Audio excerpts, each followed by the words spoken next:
From Augusta's WFXG FOX54, this is Election 2024.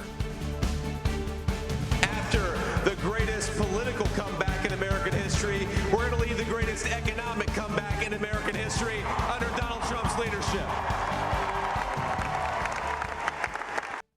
We come on the air with breaking news we've continued to follow throughout the morning. Donald Trump is elected the 47th president of the U.S. Thank you for joining us for Election 2024 coverage on Fox 54. I'm Sabrina Shutters. And I'm Jasmyn. Cornell, he becomes the second president to serve non-consecutive terms and the first since Grover Cleveland, the 22nd and 24th commander-in-chief. Trump won many battleground states, including Georgia. The Associated Press called the race in Georgia for Trump just before 1 this morning, setting him up to receive the state's 16 electoral votes. And in South Carolina, he also won with 58% of the vote compared to Vice President Kamala Harris's 40%. For more on the presidential race, here's Fox's Doug Luzader. Donald Trump celebrating here in Palm Beach as he becomes the first president in more than 120 years to lose the White House and then win it back again. And look what happened. Is this crazy? In a speech to supporters closing in on 3 a.m., now President-elect Donald Trump declaring victory in the 2024 presidential race. This will truly be the golden age of America. A Trump speech coming after winning critical swing states, including Georgia, North Carolina, and Pennsylvania. I think that we just witnessed the greatest political comeback in the history of the United States of America. Meantime, at the Democrats' watch party in Washington, D.C., a more somber tone. Harris campaign senior advisor Cedric Richmond saying the vice president was holding off to make remarks until later Wednesday. We still have votes to count. We still have states that have not been called yet. Elsewhere, Democrats are already questioning Harris's campaign strategies, including the vice president's pick of Tim Walz as a running mate. A lot of people are saying tonight that it should have been Josh Shapiro. Frankly, people have been saying that for months. Now, Republicans also had a pretty good night with Senate races, winning back control of that chamber. The House, though, is still up for grabs. In West Palm Beach, Florida, I'm Doug Luzader, Fox News. Focusing on our local races now in Aiken County, outgoing Sheriff Mike Hunt is leaving office to be replaced by either Lucas Grant or Marty Sawyer. With 100% of precincts reporting, it appears that Republican Marty Sawyer will be the county's next sheriff. Our Aria Sorka caught up with both candidates last night. It's just not what I'm saying, it's what I've done, and action speaks louder than words. And you know, I've said I'm going to do a lot of things as the sheriff of this county, and you know, I expect the people to hold me accountable to my actions, not my words. Fox 54 also caught up with Democrat Lucas Grant last night. Grant still maintained a bright outlook as the results came in, telling us that he would still support Sawyer. It's not going to waver because I'm still going to give all the praise and glory to my Lord and Savior Jesus Christ. I mean, the future is still bright. You know, win or lose, you know, the future is still bright because I'm always going to serve my community. And I mean, this is home. I love home, and I'm glad to be back home to be able to bring all my talents here. Let's turn our attention now to Richmond County. A big topic of conversation on the ballot, the sheriff's race and the change in leadership as current Sheriff Richard Roundtree lost his bid for re-election. After nearly 12 years, there will likely officially be a new sheriff in town. Eugene Gino Rock Brantley is the Democratic nominee for sheriff, and with no Republican on the ballot, he doesn't face a challenger. Brantley defeated incumbent Sheriff Roundtree in a runoff election in June. Fox 54 spoke with him then about his plan for his first 100 days in office. Among his top priorities, tackling safety, which means increasing law enforcement's presence throughout the county. Increase the personnel, the staffing downtown, you know, doing events, and just make sure that, you know, we have a presence downtown, you know, to deter a lot of things that kind of go on and happen, because we don't want to stop anyone from having a good time, but we want things to run appropriately and be safe. The winner will take office in January. U.S. Representative Rick Allen, who represents Georgia's 12th congressional district, will likely hang on to his U.S. House seat for another term. The Republican defeats challenger Democrat Elizabeth Johnson again. The incumbent thanked a crowd of Columbia County Republicans for showing up at the polls in record numbers to support him and Trump. He previously defeated Johnson back in 2022. President Trump wins here, we get the House, we're going to get the Senate. So we can make all this happen. And so give us 4 years and you'll see a different country.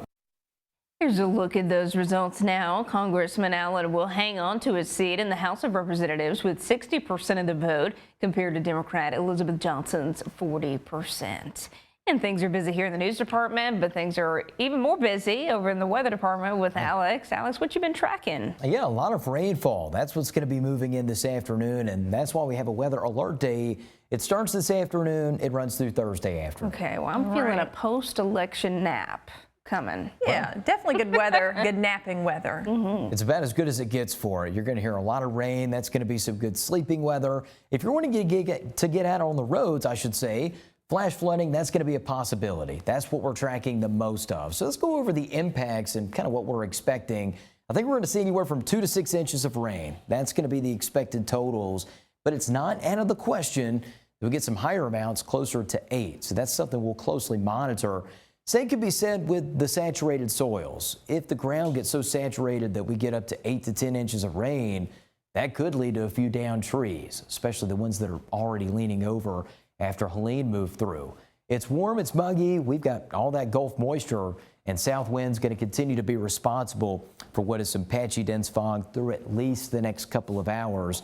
Again, I don't think that's going to be a widespread impact once we get past, say, lunchtime. So you see it here on our in-house model. Still not much to show once we get past 10, and then it's about the rain on your commute home from work. So that's going to be something we contend with later on. All those showers, you see some of those creeping closer to Savannah and our coastline, Darien, Brunswick, and back towards the Florida Nature Coast. That's all headed this way by this afternoon. So 3, 4, 5 o'clock, there's that rain as it becomes more widespread. It's going to be a wet night at the Fall Fair. Maybe not the best time to be outdoors. In fact, a good sleeping weather later on tonight as well. But coming up in the full forecast, we'll talk about the flash flood potential and when this rain is expected to leave the area. That's in just about 10 minutes. Several non-credible bomb threats briefly disrupted 2 Georgia polling places in the Atlanta area yesterday. According to Secretary of State Brad Raffensperger, the threats originated from Russia. They're up to no mischief, it seems, and they don't want us to have a smooth, fair, and accurate election. And anything they can get us to fight among ourselves, they can count that as a victory. So that tells you a little bit about the Russians. They're not our friends. Anyone that thinks they are hasn't been reading the newspapers. Raffensperger did not say how officials figured out that the bomb threats came from Russia. Both polling places that were temporarily closed were located in Fulton County. A few more local races to talk about this morning. For House District 125, Augusta native and former Columbia County Commissioner Gary Richardson will hold on to his seat in the State House of Representatives. In South Carolina, Chad Cox is hoping to take over where his boss leaves off as the McCormick County Sheriff. He wins the job with 63% of the vote. And in Allendale, Mayor Larry Cohen facing competition from Tom Carter and Marlon Creech in a very close race here. Carter has 43% of the vote, and Marlon Creech is behind him at 36%. Let's take a look at the Richmond County School Board races. A lot of change could be coming there in District 4 with 100% reporting Shantae Boyd won with 72% of the vote there. Boyd beating Reginald Forrest to receive 28% of the vote. And in District 5, with all precincts reporting, Monique Braswell is the winner with 51% of the vote there. A.K. Hassan received 30% and Christopher Mullins got 20%. In Richmond County School District 8, Mary Jane Abbott wins with 83% of the vote to Ani Poe's 17%. And over in District 10, Samantha Valentine is the winner with 59% of the vote. Lee Blitch received 41%. In Richmond County, the special 1% sales and use tax was passed. It passed with 65% of the vote. Residents voted whether to continue to allow a special 1% sales tax to be used by the school system. The tax will last for 5 years and not exceed $500 million over that time.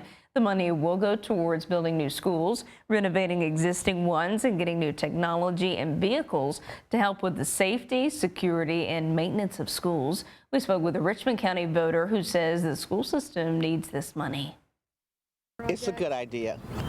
Anything that's going to help improve our schools, because our schools are kind of on the bottom of the totem pole when it comes to how we rate in the state of Georgia.